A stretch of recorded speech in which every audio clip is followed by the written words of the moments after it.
Hello and welcome to the Star Award Show brought to you by the Bob Mwiti Foundation. For some students, academic success is supported by stability, access to resources needed to compete fairly. But for others, excellence must survive despite constant gaps. Today we meet Newton Karani, a Form 4 student at Njuri High School from Gakumbo village, Mberekene, Nyaki East Ward in Imenti North, Meru County. Newton comes from a family that depends on small-scale farming where income is uncertain and educational demands are shared across 4 brothers. And yet, despite repeated interruptions due to school fees, Newton has consistently maintained a strong academic performance throughout high school. Today, we follow his journey. Come with me. Our journey begins in Meru Town, stretching past Gyaki Market and deeper into the rural interior of North Imenti. We continue beyond Kabaone Market and into Mberekene, a landscape where the terrain gradually changes and the roads become increasingly unforgiving. Leaving the tarmac behind, accessing Gakumbo village becomes a challenge of its own. The narrow village roads are rough and largely impassable, winding through rocky ground. Eventually, the vehicle can take us no further, forcing us to continue the journey on foot beneath the scorching sun. By the time we arrive, the heat is relentless. Standing before us is an aging homestead bearing the visible marks of years of struggle. It is here that Newton Karani is growing up. I go by the name Newton Karani. I'm in Junior High School, Form 4. In school, first of all, I'm a performer. They count me as one of the performing students. Newton is the youngest of 4 brothers, born into a family that has always believed education is the greatest investment they can make. We have 4 sons. His parents understood that while land and possessions could be lost, education would remain with their children for life. The firstborn went to college and completed his course, but is not employed. The secondborn joined university. I sold all my cows and took loans from different people to educate him. Whenever he breaks for the holiday, he looks for casual jobs. He tells me to let him take care of his rent and food while I focus on raising his school fees. The thirdborn also completed school with a C grade and joined Meru Teachers College. I didn't have the money, so I borrowed from family members and took more loans. But believing in education and paying for it are often 2 very different things. I farm small pieces of land here and there. Sometimes the beans rot because of too much rain, and the money we get is never enough. For years, the family has depended on small-scale farming where income rises and falls within the seasons. My work is farming. I am not employed. The small piece of land we have was given to us by our father, and that is where I farm. It has been very difficult because all these children are in school at the same time, and none of them wants to be left behind. When the harvest is poor, every household need becomes harder to meet. When the rains fail, we harvest nothing. Even when we harvest, it is not enough to pay school fees for even one child. And school fees quickly become one of the greatest burdens. For the past few years, the rains have not been reliable. We agreed to go our separate ways in search of income. We rotate the children at home. While one is at home, the others are in school. By the time one is sent home for school fees, another has already gone back. Determined to provide for the family, Newton's father eventually left home to look for work. finding employment as a security guard. Their father works as a security guard, and whatever money he earns, we send it to the school. Back home, his mother remained at the center of the family. Getting food is also a challenge, especially during December holidays. We keep buying food and it becomes very difficult. Balancing farming, casual labor, and the education of all 4 children. I do my best on the farm and also look for casual jobs so that I can get something small to send to the school whenever they are sent home. Sometimes I send even 1,000 shillings and plead with the teachers to allow them to remain in school. Over the years, she sold the family's cows, borrowed money, and made countless sacrifices. I had some cows here but sold all of them to educate the child who joined university. I had no other choice. Newton's educational journey began at Mbirikene Primary School when he was only 3 years old. I took Newton to school when he was only 3 years old. From the beginning, he distinguished himself as a bright and disciplined learner. This child was very bright from an early age. He used to ask questions that amazed all of us. He consistently performed well in class and developed a genuine love for education. He received so many awards from school. Our home was full of prizes, plates, cups, flasks. He was a very bright child. From kindergarten up to class 8, I passed through a lot. Yet, even in those early years, the family's financial struggles began casting a shadow over his education. In class 2, he was sent home because of school fees. He stayed at home for some time, and when he returned to school, he dropped to 2nd position. It was affecting my studies negative because when I was sent home, I stayed for a period, then we go back again to the school. For Newton, these interruptions became part of growing up. There was a time he told me that if he became successful, he would never help anyone because he could not see the effort we were making to keep him in school. I did everything I could to make sure he would never miss classes again.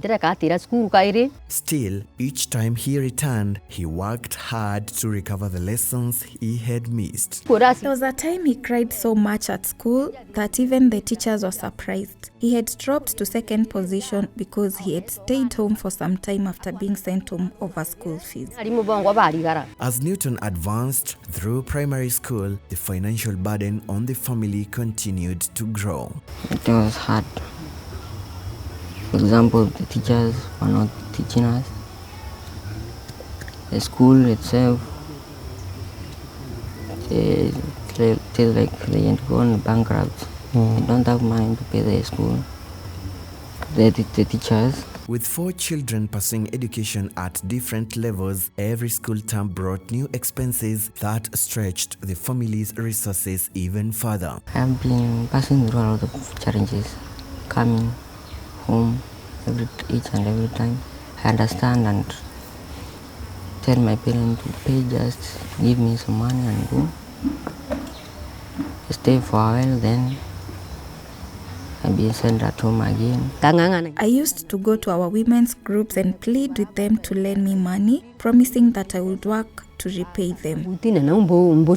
Through all these challenges, Newton remained focused on his studies, determined not to allow repeated interruptions to define his academic journey.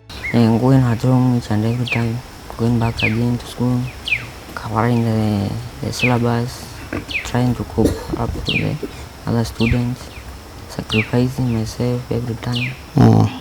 Don't have time for enjoyment. Instead, they strengthened his sense of responsibility. I try to persuade myself and understand. I'm an understanding man, and I go home,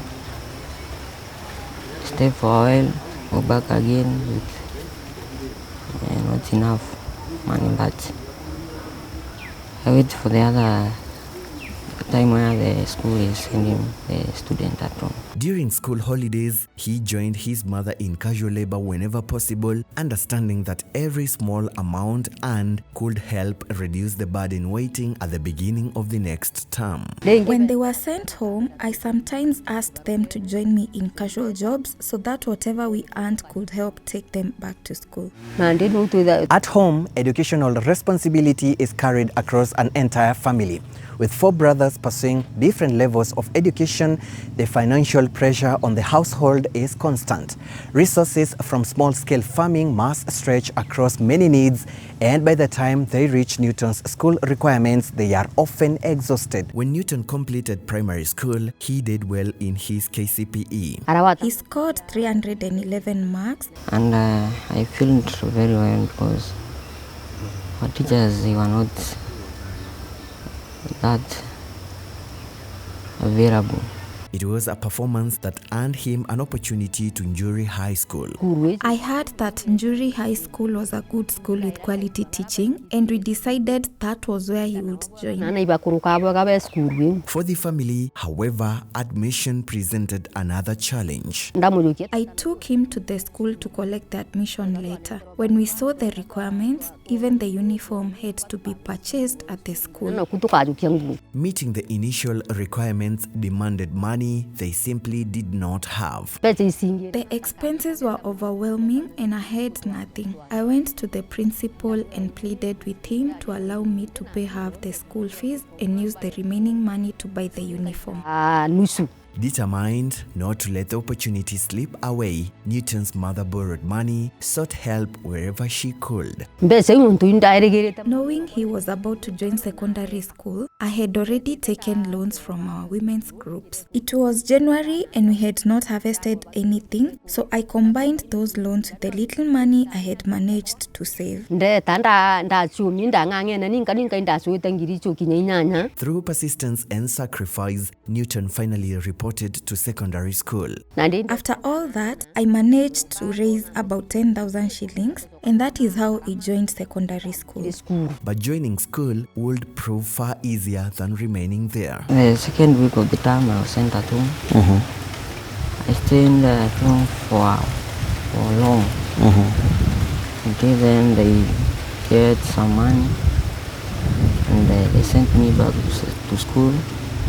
I talked with the teachers. Secondary school introduced a cycle that would repeat itself term after term. His father had secured a job as a watchman and brought some money. I also borrowed from friends, and one of them gave me work on their farm. That is how we managed to pay the remaining school fees. The family paid what they could. Balances remained. New fees arrived before old ones had been cleared. From the time he joined Form 1, the fee balances began to accumulate. Whenever I paid half the fees, the remaining balance was carried forward to the next term, and the burden kept growing. Whenever money became available, Newton's mother sent it to the school. I plead with the teachers to allow him to remain in school. I really try, but sometimes he is still sent home. Even getting his fare to travel home is a challenge because it costs close to 1,000 shillings. Sometimes I send whatever little I have, and the teachers allow him back. Other times he stays at home for as long as 3 weeks. Each interruption meant missing lessons. I miss a lot of classes. When I go back to school, I try to sacrifice each and every time that I get. For example, those PE, games, during lunch sometimes. I feel very bad because I want this child to study. I do not like seeing him sent home. Even the teachers sympathize with him and try to avoid sending him away. I send whatever little I have and ask the teachers to give me until the following month to send more. He often relied on classmates' notes to catch up. Sacrifice myself. I write the notes.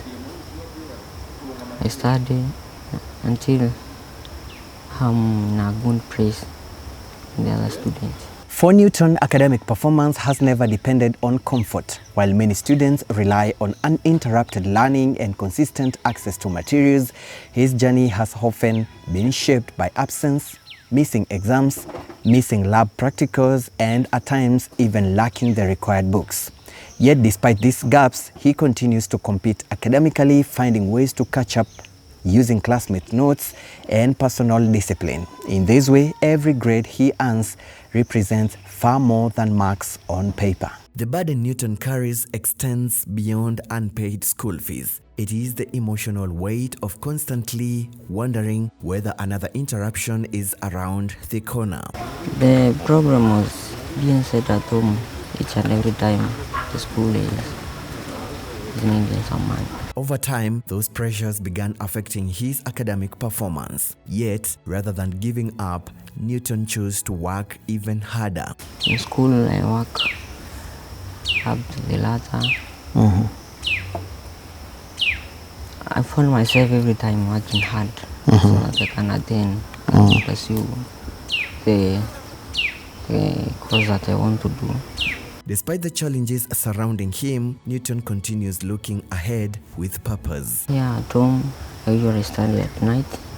During the day, is working with my parents, working, helping them as they need help. What defines Newton's journey is not only resilience but perspective. Rather than allowing hardship to lower his expectations for himself, he treats every challenge as a preparation for the future he wants to build. His dream of becoming a surgeon is rooted in discipline, responsibility, and the desire to serve others through healthcare. And even now, despite his own struggles, he continues to support younger students, organize study groups, and contribute positively within his community. From here, he moves forward, determined not only to succeed, but to prove that potential can exist even where resources do not. I try very hard to pay the school fees. I do not like having an outstanding balance, but it is often impossible. Whatever their father earns is mostly used to buy food, and sometimes we send a little to the school. We do everything we can to ensure he does not stay at home for too long. I always plead with the teachers to allow him back. I was born into a family where my uncles educated their children, but my own father did not educate us. He was an alcoholic and did not care about education. That is why I am so passionate about educating my children. I repeated classes several times despite performing well, but he never cared. I promised myself that I would do everything possible to ensure my children receive an education. As the financial pressure continued, this family learned about the Bob Mwiti Foundation. They came to our church here in the village and shared Bob Mwiti's educational journey and the challenges he went through. They told us how he became successful, now lives in America and wants to support bright students in Meru. I knew my son was one of those bright students. And when I came for the holiday, I was going to write the essay. I wrote it. He completed the application process and waited, hoping that an opportunity might emerge to ease a burden his family is carrying. I decided that we would complete the application. I took the essay to the foundation office together with my son, and we were warmly received. Our application was successfully submitted. The Bob Mwiti Foundation is rooted in lived experience shaped by the journey of its chairman. I grew up in a very humble family, raised primarily by my grandparents. In primary school, I worked very hard and was fortunate to become one of the top students in Meru County. That performance earned me admission to one of the most prestigious schools in the country, Nairobi School. Honorable Kinoti Gatobu, former Bori MP, was among the distinguished guests during the official launch of Bob Mwiti Foundation. So I knew Bob through Nkobwa School. Nkobwa School really molded us. It changed our lives forever. Bob, I've never known Nkobo High School was not your school of choice. It was a product of circumstances. Because even for me, Nkobo High School was not my choice. My dream school since I was a small boy was Tarehe Boys. But many years later, when I look back, one of the best things that happened in my life was going to Nkobo High School. Bob Mwiti and Honorable Gakumbo first came to know each other through their former high school, Nkobo High School, a connection that has remained strong over the years. The principal invited us to form Nkobo High School Old Boys Association, and he picked me to be the patron. That's when now I came to meet Bob, and we became great friends.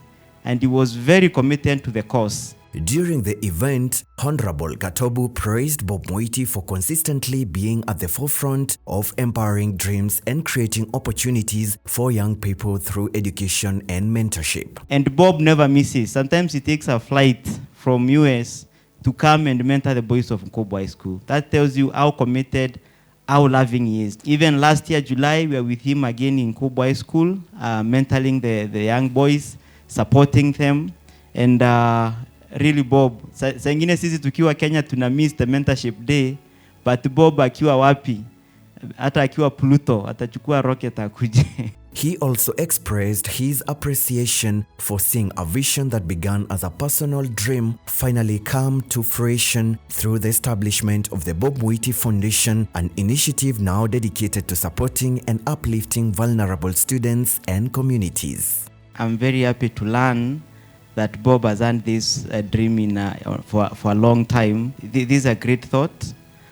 This is a great commitment. As the disciples of Bob, tujiulize tukiwa tunatembea na Bob kwa hii safari ya kuguza maisha in our own small ways, how can we touch our families, our neighbors,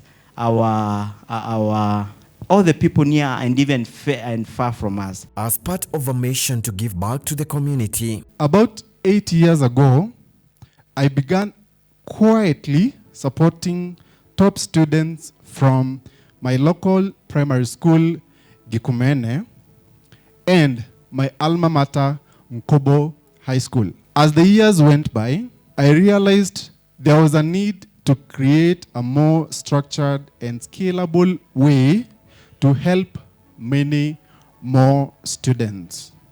That vision led to the creation of the Bob Mwiti Foundation. Through its flagship Star Award, the foundation seeks to empower brilliant and financially needy students through high school education. Through the Star Award, we support outstanding high school students across Meru County. Every week, the foundation awards Kenya shillings 20,000 to one student from each administrative ward within Meru County. When the call finally came confirming that he had been selected, it brought relief. I was overjoyed. I felt like my heart was about to burst because I knew my prayers had finally been answered. I feel much better. And I know, like I saw the dream, my dream will be accomplished. And for a student who has spent years competing with determination despite limited resources, that opportunity offers something invaluable. I would like to thank Bob Mwiti for choosing to use his own resources to support vulnerable children in Meru. May God bless him and continue to expand his work. I'd like to thank him for this foundation. Pray for him that God to bless him each and every thing that he does. I pray that they will be successful. You can support this family and help ease their burden through this M-Pesa number. Your kindness is truly appreciated. Through the Bob Mwiti Foundation, you have an opportunity to nurture education and support determined students. Your contributions go directly toward easing the burden of school fees, helping ensure that these students are able to remain in school. Newton Karani's journey reminds us that ability is not always matched by opportunity. Despite financial hardship, repeated interruptions and limited access to learning resources, he has continued to pursue academic excellence with determination and discipline. Through the STAR Award, the Bob Mwiti Foundation continues to support students like Newton, helping to ease the burden of school fees and create the stability needed for consistent learning. This has been the STAR Award Show, brought to you by the Bob Mwiti Foundation. Thank you for watching.